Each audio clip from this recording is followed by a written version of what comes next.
बिस्मिल्लाहिर्रहमानिर्रहीम। अस्सलाम वालेकुम नाज़रीन, आपका मेज़बान अली हुसैन जी। पाकिस्तानियों मुबारक हो। अर्दली हुकूमत शहबाज शरीफ लेला हुकूमत ने पाकिस्तानियों पर बम गिरा दिया है। वैसे तो दुनिया में ईरान इसराइल पर बम गिरा रहा है और इसराइल ईरान पर बम गिरा रहा है, लेकिन ये बम जो है ये बहुत तगड़ा बम है और ये गरीब अवाम पर गिराया गया है जो सिर्फ सिर्फ और सिर्फ लाइनों में लगने के लिए पाकिस्तानी सड़कों पर निकलते हैं, बाकी अपनी आज़ादी के लिए अपने हक के लिए नहीं निकलते हैं। तो अर्दली हुकूमत लेला हुकूमत ताकतवर की ये हुकूमत इसने अपॉर्चुनिटी का फायदा उठाते हुए पाकिस्तान में पेट्रोलियम मसनूआत को 55 रुपए फी लीटर महंगा कर दिया है। डीजल और पेट्रोल को 55 रुपए फी लीटर महंगा किया है। और बहाना क्या लगाया है वो भी मैं आपके सामने रख देता हूं।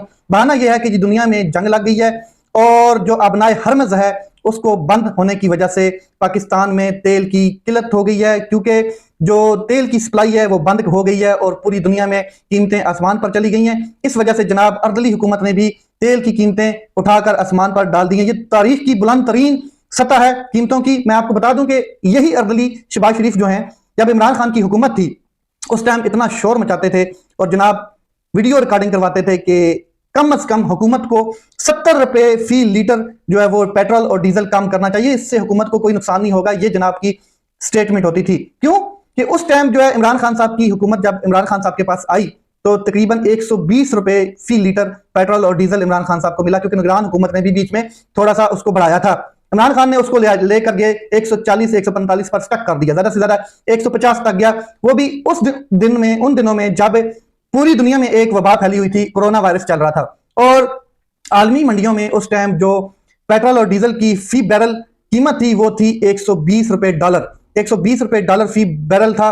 आज आलमी मंडियों में यानी कि अबनाए हरमज बंद होने के बाद भी और जंग के बावजूद, जो ईरान और इसराइल जंग चल रही है उसके बावजूद 90 रुपए फी बैरल चल रहा है। और आज आप अंदाजा लगा रहे हैं कि 336 रुपए डीजल चला गया और 321 रुपए पेट्रोल चला गया। जब इमरान खान साहब के दौर में वायरस था, कोरोना वायरस, और पूरी दुनिया उसकी लपेट में आ गई, तो इमरान खान साहब ने पाकिस्तानियों को रिलीफ दिया। और रिलीफ क्या दिया कि 150 रुपए पे स्टक कर दिया इमरान खान ने। इस पेट्रोल और डीजल की कीमतों को स्टक कर दिया था इमरान खान ने कि इससे ऊपर आप नहीं जाएंगे। और आपके अर्दली हुकूमत के वजीर आजम शहबाज शरीफ और ताकतवर ने मिलकर इस अपॉर्चुनिटी का फायदा उठाया है और पेट्रोल स्टॉक करने की बजाय, पेट्रोल को अपने पास महफूज करने की बजाय, पहले बड़ी बड़ी हाँकते रहे ये लोग कि हमारे पास कम से कम 80 दिन का पेट्रोल और डीजल मौजूद है। अच्छा, अबनाए हरमज बंद होने के बाद भी पाकिस्तान में पेट्रोल महंगा तो नहीं होना चाहिए, क्योंकि पाकिस्तान की जो तेल की आमदोरफ्त है वो अबनाए हरमज तो नहीं है, वो ईरान से बराह रास्त भी खरीद सकता है। और ईरान से अगर बराह रास्त खरीदेगा तो इनका जो आका है, इनका जो रब है, इनका जो अबू है अमेरिका, वो नाराज हो जाएगा। तो इस वजह से अब इन्होंने एक अपॉर्चुनिटी का फायदा उठाया। पहले ही अवाम, ये जो गरीब अवाम है पाकिस्तान की, पहले ही 100 रुपए पर लीटर पर लेवी दे रही है, इतना बड़ा टैक्स दे रही है। दुनिया में कहीं भी अभी उस लेवल की जो कीमतें वो बढ़ी नहीं है। हमारा हमसाया मुल्क इंडिया देख लें, वहां पर कीमतें नहीं बढ़ी हैं। हालांकि 80% जो हिंदुस्तान है वो अबनाए हरमज से अपनी जो ऑयल की है वो मंगवाता है खेप, और 80% पाकिस्तान तो बहुत कम मंगवाता है। और पाकिस्तान में तो जो बॉर्डर से आ रहा है चोरी शुदा, स्मगल शुदा, वो भी बेहिसाब है। तो लूट गया है, ये अर्दली हुकूमत लूट रही है पाकिस्तानियों को। इनको पता है कि हमने लूटना है और लूटने के लिए आए हैं। इमरान खान रशिया गया और इमरान खान साहब ने रशिया में सदर प्यूटन से इसी वजह से मुलाकात की और तकरीबन मामला सारे तय हो गए। और इमरान खान ने कहा कि मैंने पेट्रोल लेना है, डीजल लेना है सस्ते दामों, आप इंडिया को दे रहे हैं, हमें भी दें और गंदम भी दें। इमरान खान जैसे ही पाकिस्तान वापस आता है तो जनाब जनरल बाजवा साहब कहते हैं आप मजम्मत करें, रशिया की मजम्मत करें, क्योंकि रशिया ने यूक्रेन पर अटैक कर दिया है। अबू जी का हुक्म आ चुका था, जो बड़ा आका है अमेरिका, तो आप रशिया की मजम्मत करें। इमरान खान ने कहा कि मैं रशिया की क्यों मजम्मत करूं जब भारत ने नहीं की है, और हमें न्यूट्रल रहना चाहिए, हमें अपने लोगों का मफाद देखना चाहिए। जिस पर फिर जनरल बाजवा साहब जो है उन्होंने अवामी मफाद नहीं देखा कि अवाम को फायदा होगा, सस्ता तेल आएगा, सस्ती गंदम आएगी, फिर साजिशें बनाई और अमेरिकन को जो है वो इकट्ठा किया और अमेरिकन के कान भरे, फुल किए कान कि जनाब इसकी हुकूमत चेंज की जाए। फिर एक साइफर आता है, तो फिर किस तरीके से इमरान खान साहब की हुकूमत दी जाती है बाजवा की जानब से, और बाजवा ने एक्सटेंशन को तरजीह दी, बाजवा ने तोसी को तरजीह दी, ओहदे को तरजीह दी, अपनी कुर्सी को तरजीह दी और मजीद एक्सटेंशन लेना चाहता था। और एक्सटेंशन की वजह से उसने वो सस्ता तेल पाकिस्तान नहीं आने दिया। आज भी यही चल रहा है जनाब, एक्सटेंशन मिल रही है, बड़ा ओहदा मिल रहा है और जो अवाम है उसके ऊपर बम पे बम गिराए जा रहे हैं। अर्दली हुकूमत जो जहाज खरीद रही है पंजाब में 11 अरब रुपए का जहाज, एक सोलो फ्लाइट जो मरियम बाजी के लिए खरीदी गई है, वो क्यों नहीं बेची गई? वो बेच देते, अवाम पर कुर्बान कर देते उसके पैसे और रिलीफ देते, सब्सिडी देते, वो तो नहीं बेची गई है। इस पे भी सोने पे सुहागा मैं आपको बताऊं कि इंकशाफ ये भी हो रहा है, और बड़ी न्यूज ये है कि जो उसके पायलट हैं वो फॉरनर हैं। वो जो जहाज 11 अरब रुपए का आया है पाकिस्तान में बाजी मरियम के लिए, उसके जो पायलट हैं, को पायलट और जो पायलट होता है, वो दोनों फॉरनर्स हैं। और उनको एक को जो तनख्वाह दी जा रही है, एक को जो मंथली सैलरी दी जा रही है, बाकी जो रिलीफ है उसके हट के, बाकी जो मराहत है उससे हट के $32,000 और दूसरे को $38,000, ये तकरीबन तकरीबन करोड़ों रुपए में जाके बात बनती है। आप अंदाजा लगाएं कि वो तो नहीं कम हुआ, लेकिन अवाम पर जो ये बम गिराया ये बहुत जरूरी था। अच्छा जी, मैं आपको एक चीज और क्लियर कर दूं, मोटरसाइकिल वाला सारी रात लाइन में लाके टैंकी फुल करा रहा है, और कार वाला सारी रात लाइन में लाके टैंकी फुल करा रहा है। इस खबर के बाद मोटरसाइकिल वाले ने टैंकी फुल कराई होगी तो 2500 रुपए में करा ली होगी, और कार वाले ने कराई होगी तो 10,000 में करा ली होगी जल्दी जल्दी में। इनको अगर बचत हुई होगी तो किसी को 500 रुपए की बचत हुई होगी और किसी को 2,000 रुपए की बचत हुई होगी। लेकिन लाइनों में ये लोग लगे हैं पेट्रोल की खबर सुनकर, और इनका जो हक मारा गया है उसके लिए ये कभी सड़कों पर नहीं निकले। ये लोग सड़कों पर निकलते कश्मीरियों की तरह, और जब तक ये कीमतें रिवर्स नहीं होती सड़कों पर बैठते धरना देकर, तो इनसे ये इनका हक छीना ना जाता। अब ये हजूम है, ये कौम तो है नहीं हम लोग, हजूम है। हजूम तभी निकलता है जब कोई खबर सुनता है फौरन बाहर निकल आता है। हजूम अपने हक के लिए नहीं निकलता है, हजूम सिर्फ और सिर्फ तमाशा देखने के लिए निकलता है और तमाशा बनाने के लिए निकलता है। तो हम हजूम है जी, कौम है नहीं। तो मैं आपको बता देना चाहता हूं कि मुबारक हो पाकिस्तानियों, ईद से पहले ईद का तोहफा इस हुकूमत ने आपको दे दिया है। अच्छा जी, मैं आपको एक चीज और क्लियर कर दूं कि अब जो मामलात हैं वो मजीद संगीन होते हुए नजर आ रहे हैं। दुनिया में जिस तरीके से जंग छिड़ी हुई है और जिस तरीके से ईरान जो है वो उन सहूलतकारों पर अटैक कर रहा है, और अब तो वो नए जो मिसाइल्स हैं उनको भी टेस्ट करेगा और उनकी भी वीडियोस वो वायरल कर रहा है, तो मामलात बिल्कुल हाथ से निकल जाने हैं। और इस अपॉर्चुनिटी को कैश करते हुए हमारा ताकतवर पाकिस्तान में जो बैठा है या अर्दली हुकूमत है, वो महंगाई को ऊपर लेकर जा रही है। अब किसान रोल जाएगा क्योंकि किसान की फसल वो पकी पड़ी है, और उसने अब इसको आगे मंडियों तक पहुंचाना है फसल को, और काटना भी है, और थ्रेशर भी लगने हैं।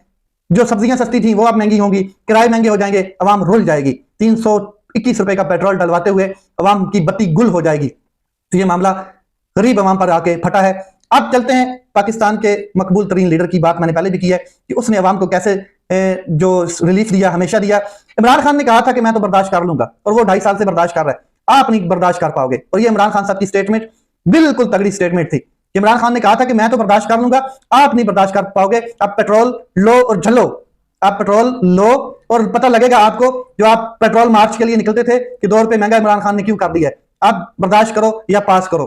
इमरान खान साहब के हवाले से बैरिस्टर सलमान सफदर साहब ने कराची में गुफ्तगू की है, और ये कराची में गुफ्तगू उन्होंने जो शौकत खानम फंड रेजिंग का एक इजलास था और एक माहौल बनाया हुआ था, फंड रेजिंग के लिए लोग इकट्ठे थे, वहां पर इमरान खान के हवाले से उन्होंने गुफ्तगू की है। उन्होंने कहा है कि बड़ी सादी सी बात है कि अगर इमरान खान साहब के जजेस जो हैं केस सुन रहे हैं इमरान खान साहब के हवाले से, वो जजेस ईमानदारी और नेक नीयत के साथ केसेस को सुनते हैं, तो इमरान खान साहब के ये केसेस आधे घंटे की मार हैं, आधे घंटे में इमरान खान साहब को इंसाफ मिल सकता है। और अगर जमानतों पर इमरान खान साहब के केसेस देखते हैं तो जमानतों के हवाले से उन्होंने बड़ी बात की है कि हो सकता है इमरान खान साहब की जमानतों में 13-13 मिनट मैंने सिर्फ दलाइल देने, और 13-13 मिनट के बाद अगर ईमानदारी से जज फैसला दें तो इमरान खान साहब घर ईद कर सकते हैं। अगला हफ्ता बड़ा अहम है, बैरिस्टर सलमान सफदर साहब ने कहा है, और उन्होंने कहा है कि 2 मुकदमात हैं, तोशाखाना और अलकादर ट्रस्ट, दोनों में इमरान खान साहब की जमानत नहीं है, और ये 2 मुकदमात लगे पड़े हैं। अगर इसमें ईमानदारी से जजेस फैसला देते हैं, ईमानदारी से केस सुनते हैं इमरान खान की जमानत का,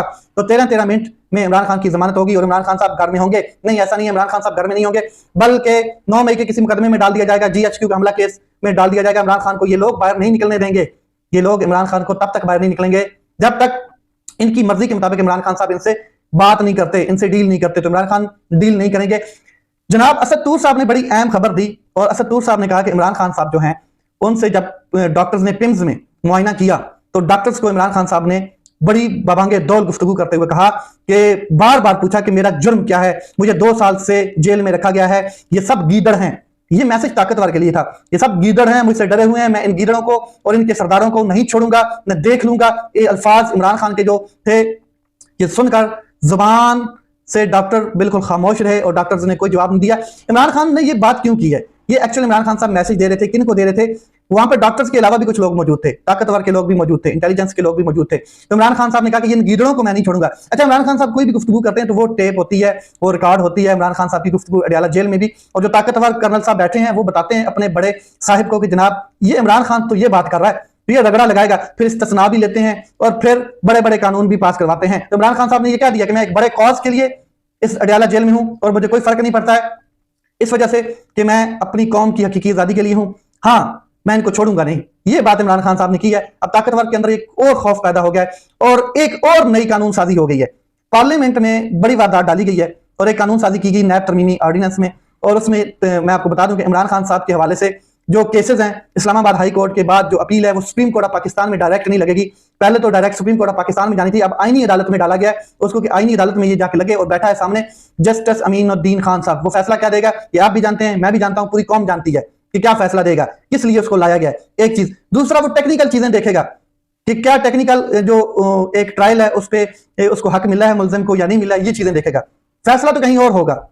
एक चीज। दूसरा, मैं आपको बता दूं कि आज एक एटीसी की अदालत ने फैसला दिया है और एटीसी की अदालत ने बड़ा फैसला दिया है। जो इश्तिहारी थे और जो जीएचक्यू हमला केस के लोग थे उनको 10-10 साल सजा सुना दी गई है, जिसमें डॉक्टर शहबाज गिल हैं, जुल्फी बुखारी हैं, उमर अयूब हैं, उसके बाद जरताज गुल साहिबा हैं और काफी लोग हैं, उनको 10-10 साल की सजा सुनाई है। ये जज अमजद साहब हैं जनाब, और इन्होंने सजा सुना दी है। एटीसी की अदालत का आज ये फैसला आया। तो इस तरह के कई फैसले और आने हैं अभी, लेकिन ये सारे के सारे फैसले ताकतवर की जो प्रॉक्सीज हैं जो जजेस वो दे रहे हैं। अपना ख्याल रखें, अपने भाई के इस चैनल का ख्याल रखें। पाकिस्तान जिंदाबाद।